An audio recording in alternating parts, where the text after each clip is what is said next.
What up, all my fight fans? So UFC 307 is in the books, happened this past Saturday, and we gotta say, guys, it wasn't the greatest card in the whole world, but we definitely gotta say that main event was pretty much fire, right? Had to have been fire. Good God. Alex Pereira has to be the #1 pound-per-pound fighter right now. Has to be, obviously, the greatest light heavyweight right now, and possibly in talks could potentially be the greatest light heavyweight of all time. Could be competing with Jon Jones's record. You never know, because the man looks pretty much unstoppable. So let's get into that main event, shall we? Alex Pereira taking on Khalil Rountree. Now, that fight actually was a lot more competitive than a lot of us let on. You know, actually, I remember Chael Sonnen actually saying that he believes Khalil Rountree could get it done. He actually could get it done. He could be potentially a knockout away. And Khalil Rountree did show us that he has the ability to, you know, stand toe-to-toe with Alex Pereira. He was able to withstand some of the punishment. He was able to withstand some of the kicking power, the punches, the lefts, the rights, you know, all that. It was a really good technical kickboxing match, or boxing match, I guess you could say. But these guys left it all in the octagon. Khalil Rountree mostly. You know, he did get hurt, and he did get battered up a little bit in the first couple of rounds. But you have to give it to him, in those first couple of rounds, he was actually winning. He was actually winning, but leave it to Alex Pereira to keep his composure, to keep himself like, hey, you know what? I know I'm down. Let's stick to the plan, because I know that big punch is coming. I know I'm weakening him. I know that he is going to start deteriorating little by little as I put the pressure on him. And that's what Alex Pereira did. In the third round, the tide started turning. And in the fourth round, completely just dominating left and rights. You know, body punches. And the body punches is what finally finished it. But, you know, Alex Pereira was very smart in this one. He did not rush it. He did not go all out like he did with that Israel Adesanya fight in that second fight, when he rushed it and he got countered, and that's how he got knocked out. He didn't want to rush that. He didn't want to get countered, because he knows Khalil Rountree, he has power. Khalil Rountree can't put your lights out. He's a big guy.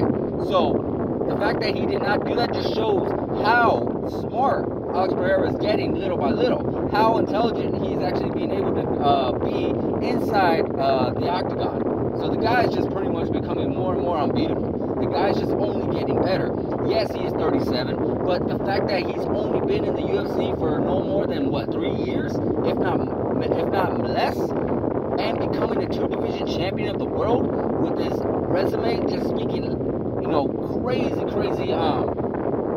speaking like, his resume is just so outstanding right now for the amount of time he's been in the octagon. So incredible. But at the end of the day,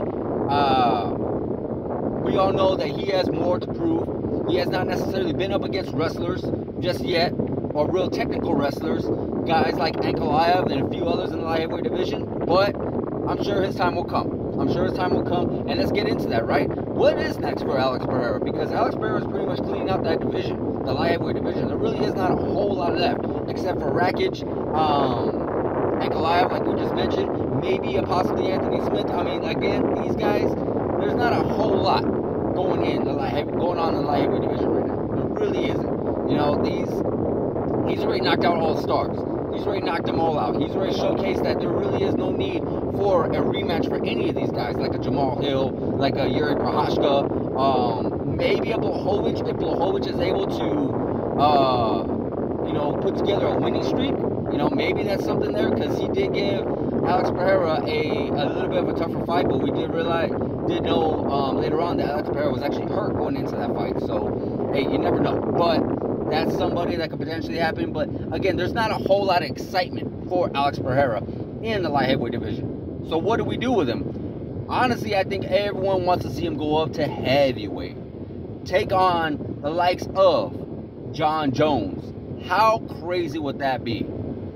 Imagine that. Imagine, let's just say, hypothetically, this is all hypothetically here, that Jon Jones, you know, beats Stipe Miocic, which is a pretty good solid guess that he could, and he takes on Alex Pereira, who's a big star in the making right now. Everybody knows Alex Pereira. Alex Pereira is pretty much making a name for himself in every weight class.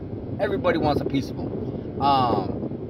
And now you got, by far, the greatest of all time today, taking on the greatest of all time overall, Jon Jones. You know, that is just, it would be a blockbuster fight. And of course, Jon Jones, why would he not take that fight? Alex Pereira is a little older, just like Jon Jones is.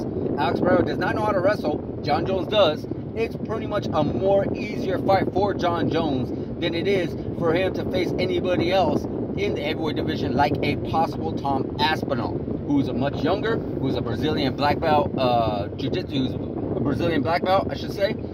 He is the interim heavyweight champion of the world, and of course, we all would love to see that. We would love to see it, but it would be pretty massive as well for Jon Jones to taking on Alex Pereira.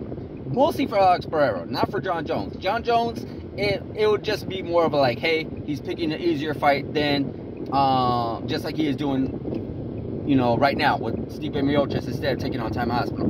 But Alex Pereira, imagine, let's just say again, hypothetically, imagine Alex Pereira was able to knock out Jon Jones. You're talking GOAT status. You're talking greatest of all time. You're talking like that's it. Becoming a 3-division champion, something that's never been done before, and knocking out the GOAT. Good God. The guy just made history in the shortest amount of time in the UFC ever. That would just be incredible. Incredible, but you never know. But that's just me, my personal opinion, what he should do. He should definitely go up to heavyweight, because let the light heavyweights figure itself out. Let someone else become a number 1 contender within the light heavyweight division, because there really is no solid number 1 contenders in the light heavyweight division. So go up to heavyweight, try to get something going on up there. You know, you got another guy named Tom Aspinall, who is a big star in the making as well. So there's a lot of stuff for him to do in the heavyweight division. So I don't want to hear anything about middleweight. Forget the middleweight. He's much older. He's just not himself at middleweight. He's cutting way too much